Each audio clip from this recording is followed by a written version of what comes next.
When I was just 6 years old, my life took a harsh turn. My parents, who had never seemed to say a kind word to me, suddenly told me to leave the house. They always seemed to favor my younger brother, Adam, and made me feel like I didn't belong. I remember walking down the dark streets, scared and alone, until a kind woman approached me and took me in. Fast forward 16 years, and I had become a successful woman. When my parents came back into my life, I was ready to face them in a new way, determined to change everything. I grew up in a wealthy family in Chicago. Despite all the money, I often felt invisible in my own home. My parents, Mr. and Mrs. Peter, were powerful lawyers who cared more about their status and success than anything else. They adored Adam, who was a high achiever, always earning their praise. In contrast, I struggled to meet their high standards, and no matter what I did, it was never enough to earn their approval. But little did I know, my life would change forever, thanks to my Aunt Lauren. My name is Anna, and when I was 7, things reached a breaking point. I had just come home from school, nervous about my test results. I had studied hard, but still didn't get the grade my parents wanted. That evening, I heard their raised voices in the living room. "She's a disappointment," my mother shouted. "We've given her every chance, and what do we get in return?" I stood frozen outside my bedroom door, tears streaming down my face. I wanted to scream, "Why can't you see I'm trying?" But the words wouldn't come. Later that night after dinner, they confronted me. "Anna, we can't keep doing this," my father said coldly. "You need to shape up, or you'll have to find somewhere else to live." At first, I thought it was a joke, but when I saw the serious look on his face, my heart sank. "Where will I go?" I whispered, terrified. "Figure it out," he replied harshly. That was the final straw. My heart pounded as I packed a small bag, knowing my life was about to change forever. I had nowhere to go. I left the house and wandered the streets of Chicago, feeling lost and scared. The city lights were bright, and the sounds of people laughing around me made me feel even more alone. It was a place that should have felt like home, but instead, it was cold and indifferent. As the hours passed, I started to lose hope. Just when I thought things couldn't get worse, I saw a familiar face. It was Aunt Lauren, looking worried. "Anna, what are you doing here?" she asked, her eyes wide with concern. I didn't know where else to go," I stammered, my voice shaking. Without a second thought, she hugged me. "Come with me," she said softly. "You're safe now." Lauren was 42 and managed a small restaurant. She had always been there for me, the only one who truly believed in me. I followed her to her tiny apartment, feeling a tiny flicker of hope return. As we settled in, she made me a warm bowl of soup.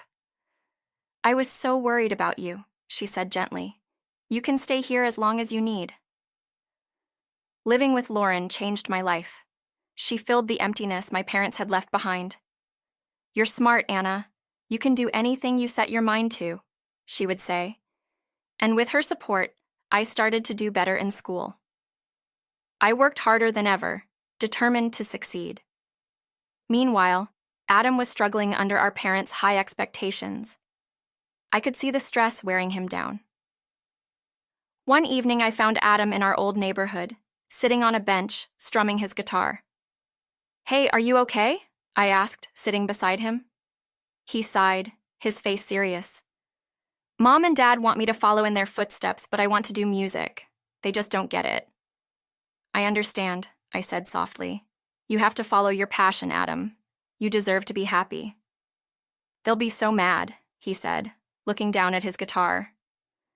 "Maybe it's time to stand up for yourself," I suggested. "You deserve to live your own life." As the weeks went by, I thrived under Lauren's care, but the gap between Adam and our parents grew wider. When they found out he had enrolled in a performing arts school, the argument that followed was unforgettable. The tension at home reached a breaking point. I came home from school one day to find our parents arguing with Adam. "You're throwing your life away," Dad yelled, his face flushed with anger. "No, Dad, I'm doing what I love," Adam shouted back. "This isn't how we raised you. You're wasting your potential." Mom added, her tone cold and sharp. My heart pounded as I stepped into the living room. This isn't fair, I said, my voice shaking. Adam has the right to choose his own path. Stay out of this, Anna, my dad snapped. You've already done enough damage. In that moment, I realized just how deep the divide between us had grown. I watched Adam stand his ground, but it was clear our parents' control was crushing him. This wasn't just a turning point for Adam, it was a turning point for me too. With Lauren by my side, I felt hope again. She was my rock, always cheering me on and reminding me of my worth. Her small apartment was warm and full of laughter, with the comforting smell of home-cooked meals. It was so different from the cold, demanding home I had left behind. Anna, you're going to be a doctor one day, I just know it, Lauren would say while helping me with my homework. You have the heart for it. Her belief in me lit a fire inside. I threw myself into my studies, determined to succeed. School became my safe place, a place where I could escape the painful memories of my childhood. I worked hard, not just for myself, but to prove my worth to my parents too. As I thrived in school, I often thought about Adam. He was still living with our parents, and I worried about him. One day, I called him. Hey, how's everything? I asked, trying to sound cheerful. The same, he said, frustration evident in his voice. Mom and Dad just don't understand. They think I'll change my mind and go to law school. You won't, though, I said firmly. You need to follow your passion. You deserve it. I know, he admitted. But it's hard, with them always pushing me. Maybe you could come stay with me and Lauren for a while, I suggested. It might help you figure things out. Yeah, maybe, he said, though I could hear the doubt in his voice. Months passed, and my hard work toward becoming a doctor started to pay off. I graduated high school with honors and got a scholarship to a top university. When I opened my acceptance letter, I couldn't hold back my excitement. I did it, Lauren. I'm going to be a doctor, I shouted, jumping up and down. Lauren hugged me, her eyes filled with happy tears. I always knew you could do it, Anna. You deserve this. But even with my happiness, I felt a tinge of fear. I knew the road ahead would be tough, and I worried about what would come next, for both me and Adam. When I called my parents to share the news about my scholarship, their response was cold. That's great, Anna, my dad said, his voice flat. But remember, medical school is tough. You'll have to be perfect. Why can't you just be proud of her? Lauren said, frustration in her voice. She's worked so hard for this. There was silence from my parents. They were still the same, only seeing my achievements as obligations, not as things to celebrate. It hurt, but I refused to let their indifference ruin my joy. University was challenging, but I loved every moment of it. The late nights of studying were often brightened by messages from Adam, who was finding his own path. Just finished another song, he texted one night. It's about breaking free from expectations. I can't wait to hear it, I replied, feeling proud of him. But despite the progress I was making, the shadow of my parents still lingered. One evening, I got a call from my mom. We'd like to have a family dinner, she said. It's important. A knot formed in my stomach. Sure, I replied cautiously. The dinner was set for a few days later. As it approached, I felt a mix of hope and dread. Part of me wanted to believe they were ready to understand me, but another part prepared for more disappointment. When the day came, I arrived at the restaurant early, my heart racing. My parents walked in, looking as serious as ever. They sat down, and the tension was palpable.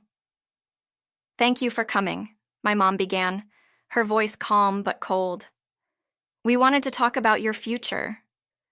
Okay, I said, trying to stay composed. We think it's time for you to consider law school, my dad said, leaning forward. My heart sank. I've told you before, Dad, I want to be a doctor. That's what I love. Passion doesn't pay the bills, he shot back. Practicality isn't everything, I replied, my voice rising. I've worked hard to get where I am, and I won't let you push me into something I don't want.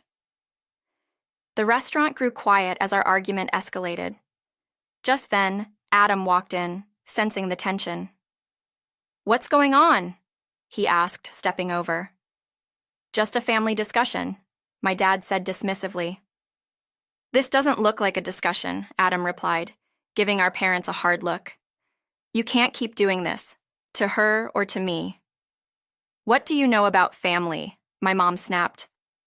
"More than you think," Adam said, standing beside me. "Anna deserves support, not judgment. We both do." Years of emotions came rushing out. I realized I had spent too long trying to earn their love. "I'm done trying to live up to your standards," I shouted. "I'm finally happy, and I won't let you take that away from me." The restaurant fell silent, and I felt everyone's eyes on us. I knew I was ready to leave the past behind and reclaim my life. Adam turned to our parents. "You need to understand that forcing us into careers we don't want isn't love. It's control." My mom looked stunned. "We thought we were doing what was best for you," she whispered, a hint of regret in her voice. "Best for us or best for you?" I asked. "You've never seen us for who we really are." I felt a change in myself in that moment. I was no longer the scared little girl trying to earn their approval. I was an adult, a future doctor, and I was finally ready to stand up for myself. "Enough of this," I said firmly. "I won't let you control my future anymore. I'm going to be a pediatrician, and nothing you say will change that." Tears welled up in my mom's eyes. "I just wanted you both to have secure futures," she whispered. "Mom, happiness isn't just about a job or a title," Adam said gently. "It's about being true to ourselves." The restaurant stayed quiet, but I felt a huge weight lift off my shoulders. For the first time, I could breathe freely. My dad sighed deeply. "Maybe we've been too focused on our own ideas of success," he admitted. "We didn't mean to push you away." "It's going to take time," I said. "Time for me to trust you again. But I'm willing to try if you are." My mom nodded. "We want to support you, Anna. Really, we do. Can we start fresh?" Adam and I exchanged a glance. "Let's take it one step at a time," I replied. In the weeks that followed, we began to rebuild our relationship. It wasn't easy, but my parents made an effort. They came to my university events, and for the first time, it felt like they were trying to understand my passion. Adam continued following his dream in music, playing at local gigs, and slowly building his own path. Eventually, Lauren, Adam, and I decided to open a community center for kids. We wanted to create a safe place where children could explore their passions, just like we had fought to do. At the center's opening, surrounded by smiling faces, I felt a deep sense of fulfillment. I had come so far, from a scared girl looking for approval to a woman who embraced her dreams and fought for her family. My journey taught me that love isn't about meeting expectations. It's about supporting each other as we truly are. And that